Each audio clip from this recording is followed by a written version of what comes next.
Separating our mind's thoughts to our true self. So in this video, I'm going to open a potentiality which we don't necessarily need to believe. However, this potentiality could reflect within us as individuals, which we can all open a possibility to. So first of all, what I'd like to bring to attention is that the mind itself is a mechanism which we process information. We process our systematic process of life in general through our minds. We are brought up into this world. We're conditioned to ultimately reflect what the mind has to say, and we get caught up in this reflection as thinking that we are our minds, and that the information which we're processing through our minds is effectively us as individuals processing thought. Now, what I want to completely bring to attention is that thought itself is infinite in truth, and what we have to understand is that our minds are a processor of information. They're not the quantum unit. And we're effectively subunits of and subpsy. We're connected ultimately to the human psyche. And that is quantum. We're all connected to the human psyche. The great question we need to ask is, if we're just subunits of a quantum unit, depending on what information is being processed through our unit and what is being fed to us with the systematic process of which we're all living our lives within, we just need to question basically everything. Everything needs to be questioned within this reality, because ultimately speaking, the mind itself is a mechanism which we use to process information. If we're caught up and we focus our attention that we are only the mechanism which we process information, depending on what's feeding us information has control over us. Because if we're being fed information and we believe that that information is us, then we become ultimately the information being fed to us, and we process and we build belief systems, and ultimately we defend our belief systems because we are told that we feel that this is our existence, the information which we process. Now, what's super interesting is that when we start to open the possibility that we are not our minds, we are an imagination which is being casted in the image of whatever we feel to be true, then ultimately what we can start to do is we can start to separate ourselves from our mind's thoughts and realize that it is only thought. Thought itself has infinite potential to either go two ways. It can go in the way of what's super important is just to realize that the mind itself is a mechanism. And this mechanism, depending on who has control of the mechanism, ultimately refers to which side or which way we're going in life. If we're only following the mind, we'll often be broadcasted within the image of self-identity. Will only reflect the image of which the mind is dictating. When we can start to open our awareness to basically that we are not our mind, and what we are is effectively a representation of the human psyche, and the human psyche is collective consciousness within the human experience. We are all reflections of the human psyche. We're all reflections of the human consciousness. However, the human consciousness has its own, it's currently in this present state of time. It's currently infiltrated by a sophisticated energy which doesn't necessarily have the best intention for the free human, for the free development of the human race, for the human identity. And we can see this everywhere in life in this moment, is that we're completely suppressed as a human race. We are effectively living a life of enslavement, and we convince ourselves that we have free will. However, free will is only accessed once we understand the true nature of this reality.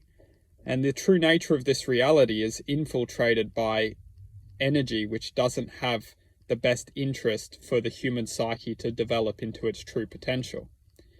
The human psyche we can refer to as almost God's seed of humanity. And what we must understand, and we need to open our awareness up to different awarenesses, not necessarily belonging to the true human psyche, have infiltrated its own identity and left its own footprint within the human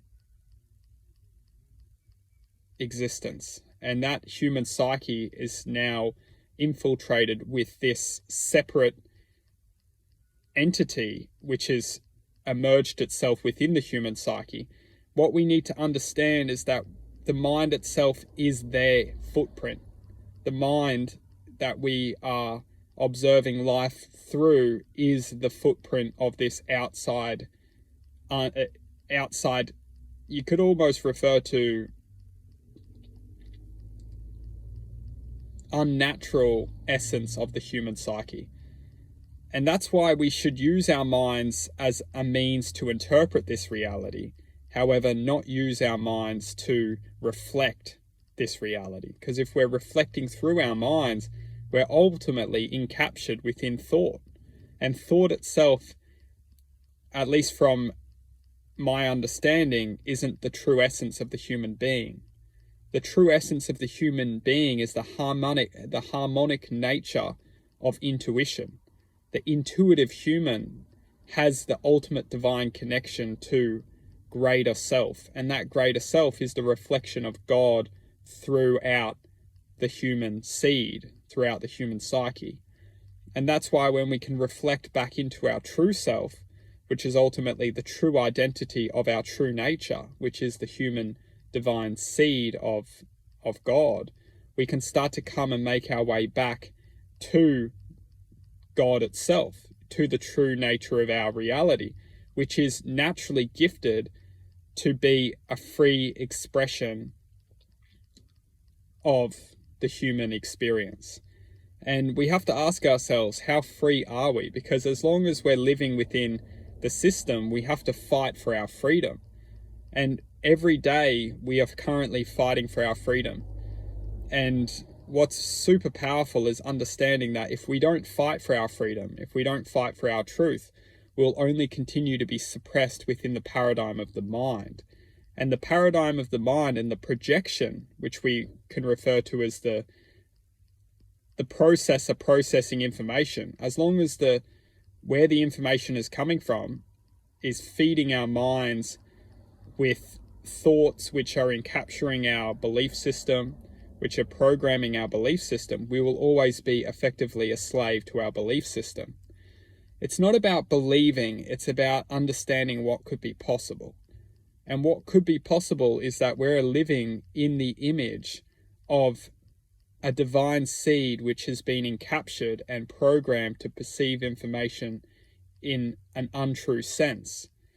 And that's why it's incredibly powerful for everyone to come back to their hearts and ultimately represent the image of intuition, trusting oneself, trusting one's potential, trusting one's infinite potential. And that is the true nature of the human being, because we will always progress. The human psyche is designed to progress and reach its infinite potential. However, the mind itself, it is almost like the essence of which is standing in our way. Every time we feel like we're about to embark and do something. As soon as we activate our hearts and ultimately represent the pathway of the hearts, we ultimately go to war with the mind. We're always at war with the mind, but the mind will do its best to close our higher potential to our true self down. And that's when it's ultimately game on, because we really have to understand that the mind is not our friend. It's a mechanism to harness our true potential. And that's why we always just have to trust ourself. And ourself is effectively the means of intuition and feeling. And our feelings are propelled by our heart's awareness. We've got to trust our guts, our hearts, our emotional vortex of inner knowledge, which is ultimately intuition. And when we follow that and can trust that and back that and start walking to something which has true value for us, we will understand that the mind was and will always be a mechanism which lures us into temptation, lures us into failure. And the mind can create and paint a picture of success and happiness. However, it knows that it paints the picture of perfection. However, when we reach that apparent perfection, we realize that it's distorted. We're not happy. We're not content. We don't feel satisfaction. It's almost the opposite. We've achieved what we thought would bring perfection. However, the perfection is actually, it's trickery. The mind is the master of delusion. It will create and paint a picture of success. However, the success will never lead us to the true contentment of one's happiness. And that is where we need to come back to our hearts and realize that true connection to our hearts, true power over our hearts, true awareness, true intuition, true love is happiness. That is what's going to bring us to a powerful state of expression. And ultimately, that is what's going to bring us back to the true human experience, is being grateful to be here, being grateful to be a part of the human experience, being grateful to be a part of the human psyche. We are effectively living a life which has been contaminated via an expression of existence which does not have the best intention for the human psyche to develop. And once we become aware that there is an existence which is hijacking the human's potential, we can ultimately identify and eliminate that existence out of our lives. Once we come back to our heart's power, once we reflect God back into our life, the creative, godlike nature of the human experience, we ultimately become aware that what's going on here, and we become untouchable. We become divine in nature. And once we reach that divinity, we cannot be touched. And that's why it's all about infiltrating someone's awareness, programming someone's awareness to deceive this power. Because as long as you can keep someone in ignorance, you can control that essence. And once we gain control over the essence, once we connect back to that godlike self, that true self, that is when we see the truth of this reality. And this reality is incredibly beautiful. It's natural. It's powerful. It's enlightening. It's a progressive state of spiritual development and awareness. And everything else is only a distraction. And it's all about realizing that we're casted in the image of distraction. And once we come back to our true self, we align with that godlike nature. And once we've aligned with that godlike nature, it's our servitude to reflect that image back into this reality. Boom.